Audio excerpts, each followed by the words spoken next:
kind of felt like the Saints took a little bit more of a long-term view to this draft. There weren't a lot of picks of guys that you said there's a hole here, and they immediately prioritized them, went out and filled it.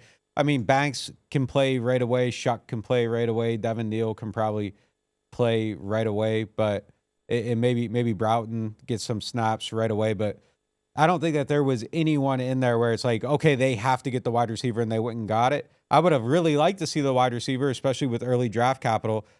But I also kind of like the idea of them it really felt like they were like, okay, this is the best guy, and we're going to take him when we have a million holes, maybe not immediately right now, but over the next 2-3 years, all this stuff has to be rebuilt. Let's just get the best players. It really felt like that was kind of the approach to the draft, and I'm not mad at it.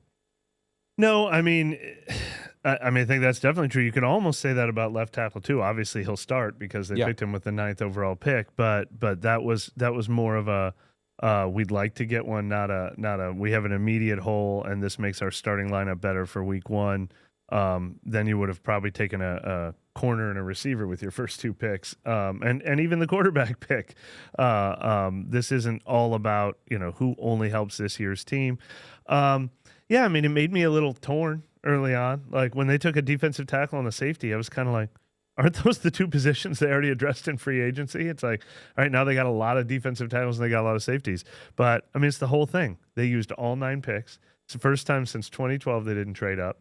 And that was the year Sean Payton was suspended and not there, and they only had 5 picks because they didn't have a first or second rounder. Before that, you go all the way back to 2006 when they didn't trade up. Using all their picks, I mean, they did something like this in 2015 too.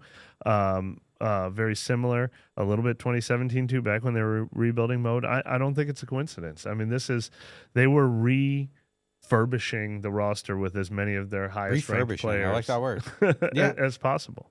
Yeah, and there is a piece of me that hates that they absolutely did not get like the offensive player. I think they could probably still go get one in free agency. I still think it's a very obvious need, and especially if you're playing with a rookie QB, getting a vet just on a 1-year deal, it feels like almost like a must. And I don't know that you want to be prioritizing.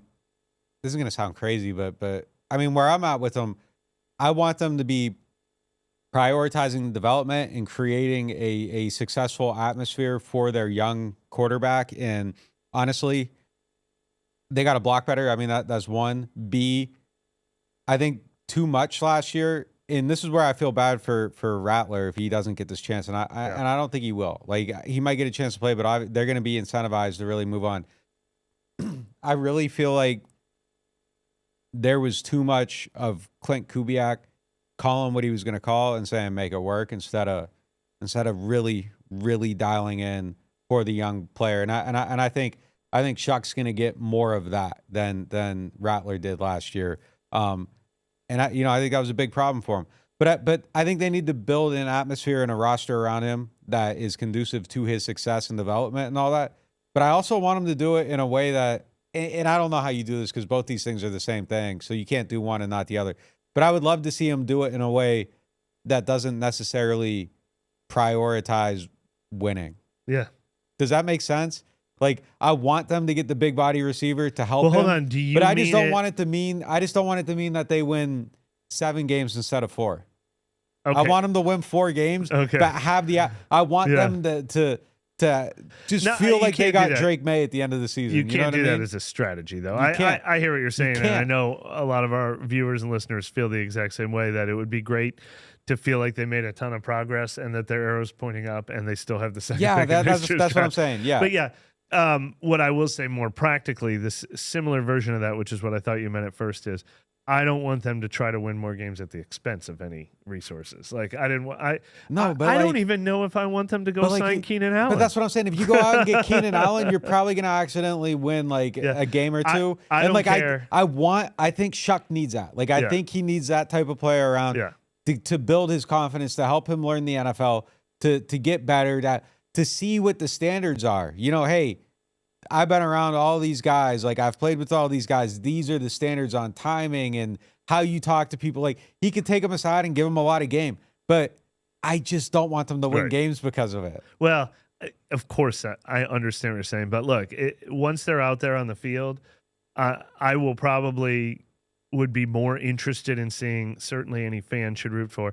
I mean, like having CJ Stroud's rookie season. Like, oh shoot, you guys won 9 and you went to the playoffs? Well, that's unbelievable. Great. That's better. Great. That's better than having the second pick in the draft. So once they put the team together, winning 9 would still be an awesome jumpstart. But I get it. You know what's even better than that?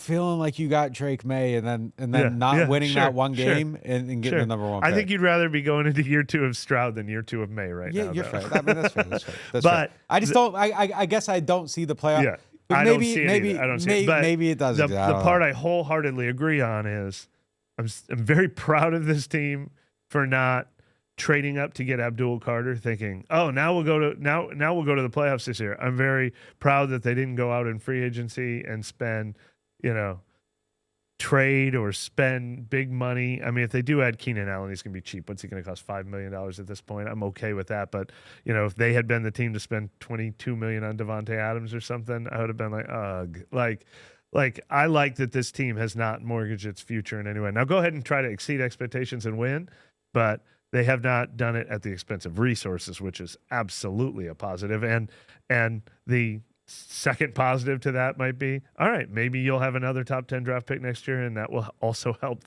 Maybe a top 5 draft pick next year, that will also help the rebuilding process.